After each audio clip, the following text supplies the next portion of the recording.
além da questão de saúde e perdas materiais das vítimas das enchentes no Rio Grande do Sul, um dos desafios no estado é tentar conter a criminalidade que continua na região. Além dos crimes sexuais que estão sendo investigados em abrigos, as facções criminosas também tomaram controle de alguns desses locais, desses abrigos na região metropolitana de Porto Alegre. Logo nos primeiros dias da tragédia, voluntários que trabalham em alojamentos relataram que os criminosos chegaram a fazer divisões físicas.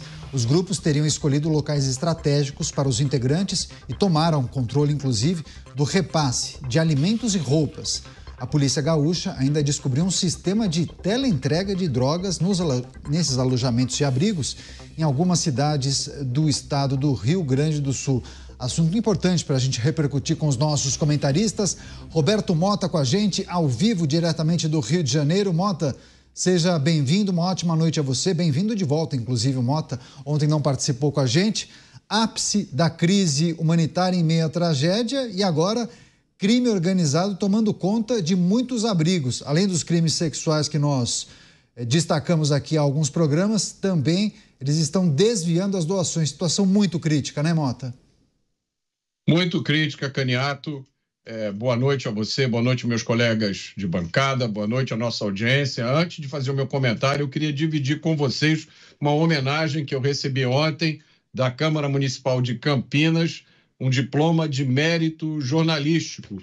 E eu divido isso com todos vocês, meus colegas de programa, com os que já estiveram por aqui, com nossa produção e com a nossa equipe técnica. São vocês que tornam tudo isso possível e, é lógico, com a nossa maravilhosa audiência. A criminalidade afeta todos os aspectos da vida do brasileiro. Por que não haveria de afetar os abrigos? Por que não haveria de afetar os esforços de recuperação do Sul? Há muito tempo, nós, brasileiros, organizamos nossa rotina para tentar escapar do crime. Criminosos são covardes. É justamente na hora da maior dificuldade e do desespero que eles vão atacar. Nunca esqueçam quem são as pessoas e entidades que impedem que a lei no Brasil seja endurecida. Nunca esqueçam de quem resolveu que era uma boa ideia colocar criminosos presos no regime semiaberto, uma contradição, né? Mas, enfim, colocar esses criminosos no mesmo local onde estão famílias. E ai de você se reclamar disso, hein? Nunca esqueçam daqueles que preferem proteger os criminosos do que os direitos do cidadão de bem. Vou chamar também o delegado Palumbo com a gente nesta edição de sexta-feira. Delegado, seja bem-vindo. Uma ótima noite a você. O que é preciso considerar nessa situação que envolve os abrigos e alojamentos na região metropolitana de Porto Alegre? Criminalidade sempre se aproveitando, né, da vulnerabilidade dessa população, também da ineficiência do Estado para garantir a segurança dessas pessoas. É a desordem instalada em meio ao caos, né? Exatamente. Uma boa noite a toda a nossa audiência. Prazer estar na Jovem Pan. Isso é culpa dos três poderes, do Executivo, do Legislativo e do Judiciário. O Conselho Nacional de Justiça deu uma orientação para a polícia não pedir prisão preventiva nesse período, como se o crime parasse. O crime não para. Aí tivemos estupros, tivemos brigas, um dando tiro no outro, facções se degladiando, bala na cara, e manos que eles se odeiam, ficam se degladiando por territórios, e o crime não quer perder dinheiro. Tanto é que ele está usando esse abrigo para cometimento de tráfico de drogas. Por que é culpa também do Legislativo? Porque, como o Mota falou, está cheio de deputado e está cheio de senador que não quer acabar com a progressão de regime, que não quer acabar com a saidinha, que acha que bandido é vítima da sociedade. Alguns falam até na dignidade do preso. Mas e a dignidade da vítima? E a dignidade da mulher que foi estuprada? Então tem muito deputado e muito senador que estão lá para defender bandidos. E o Poder Executivo, os governadores, com mais policiamento ostensivo, com mais investigação, só assim a gente vai conseguir diminuir a criminalidade. Senão a polícia vai ficar sempre enxugando gelo o tempo todo. Se esses três órgãos não se unirem, vai ficar muito difícil. Não adianta nada também a polícia prender e o judiciário soltar. Não adianta nada a gente ter criminosos aí de alta periculosidade e o Conselho Nacional de Justiça baixar uma resolução que a gente não pode mais ter a medida de internação de presos que a gente considera que tem problema mental. Então, essas pessoas ficam na rua matando, é isso? Então, é uma série de fatores que faz com que a criminalidade só aumente, lamentavelmente. Pois é, vamos chamar o Luiz Felipe Dávila também com a gente. Dávila, seja bem-vindo, uma ótima noite a você.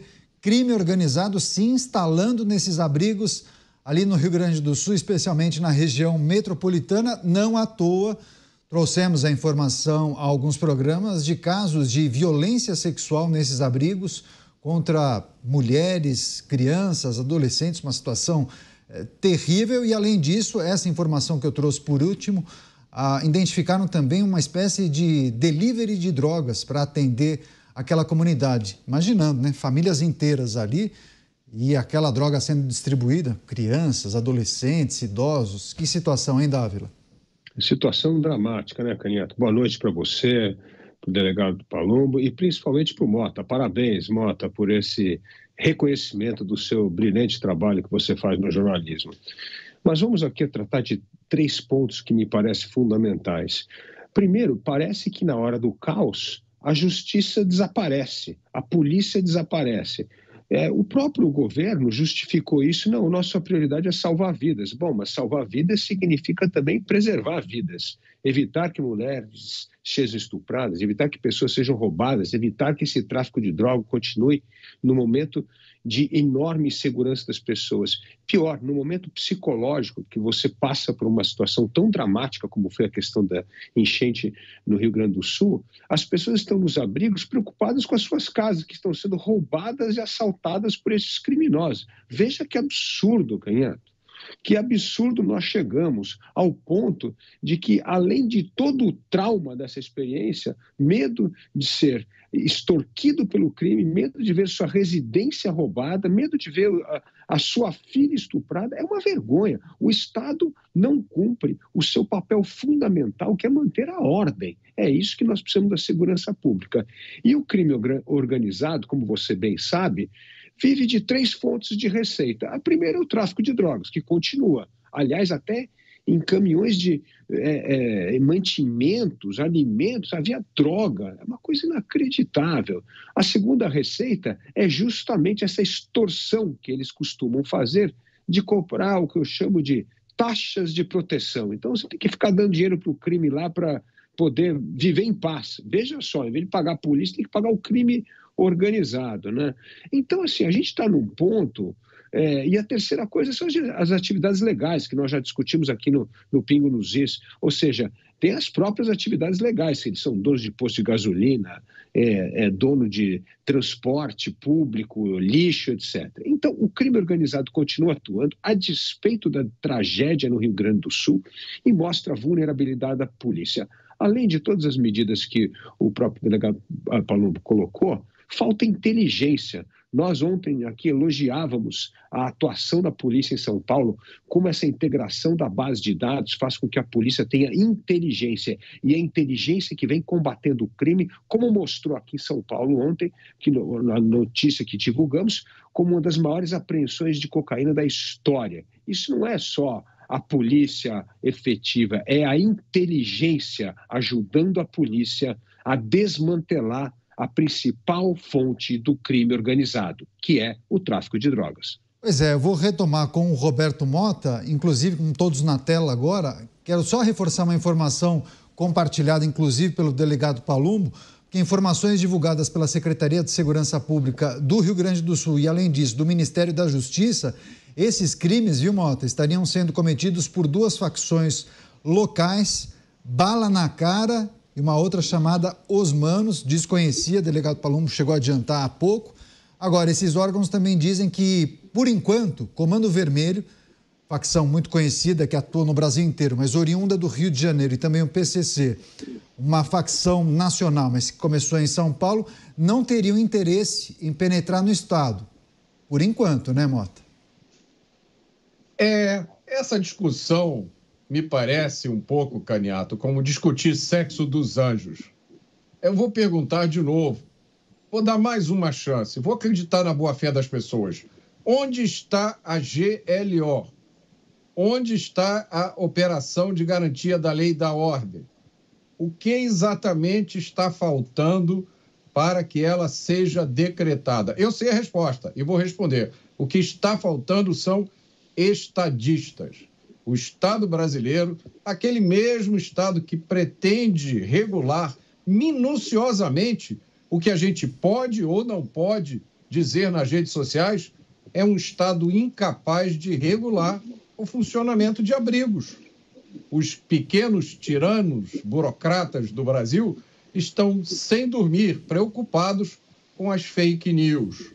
Quanto às vítimas de crime no Sul, elas que se virem, elas que aprendam a conviver com o crime. Pois é, esse é um ponto importante para a gente repercutir também.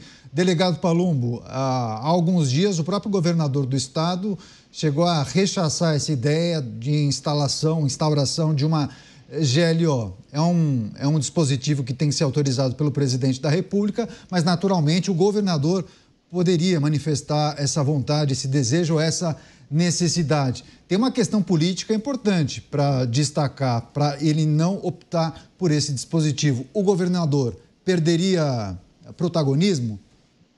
Exatamente. E tem a questão política, né? Eles já estão pensando na eleição de 2026. Hoje eu entendo, até critiquei o governador na época, que ele não pedia o GLO, e agora eu entendo, vendo tudo que eu estou vendo, criação de ministério, qual a necessidade disso? Deputados votando contra o próprio Estado. Em relação às facções, o PCC só não entrou lá porque balas na cara mataram um monte picotado na faca. Por isso que eles não entraram. Essas facções são extremamente violentas. E aqui em São Paulo a gente vai ter um problema se as autoridades não ficarem mais ligadas. O PCC teve um racha no PCC. Teve um racha. E eles já estão criando uma nova facção. Primeiro comando puro, salvo engano, vai se chamar facção, que é o Tiriça e as pessoas que brigaram com o Marcola. E se eles começarem a brigar entre eles, vai ter muita morte aqui no estado de São Paulo e os estados que o PCC faz parte. Pois é, dissidência do PCC, daqui a pouco a gente trata disso, inclusive, viu, delegado Palumbo? Agora, Dávila, esse ponto destacado pelo Mota, é importante que a gente reflita sobre a necessidade de decretação de uma GLO. Por qual razão o governo do estado não abraça essa ideia? É difícil saber, né? Porque o governo do estado tem a impressão que ele poderia controlar toda a situação. E no Rio Grande do Sul está completamente descontrolado. Já tem prefeito que nem mais fala com o governador, vai pedir dinheiro direto para o ministro. Tem dinheiro privado que não consegue chegar nos lugares porque falta de logística. Ou seja, o governo está completamente perdido. E isso é muito ruim. Eu já havia sugerido ao governador Eduardo Leite para ele criar uma espécie de comitê de crise, como foi feito na época da crise do apagão, em 2001, porque ali estava todo o poder concentrado. Na época, o Mota lembra muito bem, nas mãos do Pedro Parente, tinha Falcone, e ali tinham ministérios representados, a justiça, todos os órgãos reguladores, e ali se concentrava toda a tomada de decisão. E o que acontece? Hoje ela está pulverizada no Rio Grande do Sul, nós vamos entrar num ano eleitoral, esses recursos que estão sendo enviados podem ser capturados por, evidentemente, pessoas que querem disputar a eleição, seja prefeitos, vereadores ou governo, não vai ter nenhum critério de prioridade. E isso vai prejudicar a reconstrução do Rio Grande do Sul. É uma hora que o governo precisa ter um comando absoluto, inclusive colocar esse ministro Pimenta, representando o governo federal, nesse órgão de reconstrução, para que toda a decisão seja coordenada com o poder federal, o poder estadual, os poderes municipais e, evidentemente, as agências importantes envolvidas nisso. Porque se isso não acontecer, vai acabar em tragédia, porque o recurso não vai chegar onde precisa chegar. E o primeiro lugar que precisa chegar hoje é manter a ordem pública, como disse o Mota. O Estado não está presente onde ele precisa estar, e sua função primordial é manter a ordem, coisa que não está ocorrendo no Rio Grande do Sul. Mota, para fechar, esse ponto destacado pelo Dávila também é importante. Imagina só, Rio Grande do Sul em estado de exceção, situação extremamente delicada para a população. Virar um caminhão de dinheiro para o estado, para as cidades, vão ter que reconstruir muita coisa, licitação emergencial, isso, aquilo, acolá. Enfim, É preciso estar atento, claro, às questões emergenciais para a reconstrução do Estado, mas também me parece o cenário ideal para a atuação das facções criminosas, né? A gente trouxe a informação há alguns dias de empresas que atuavam em licitações aqui no estado de São Paulo, justamente para beneficiar a principal facção. Por qual razão isso não aconteceria no Rio Grande do Sul, em razão de muitos processos atabalhoados, emergenciais, sendo realizados e startados ali, né? Exatamente, Caniato. E tem mais um fator agravante muito sério.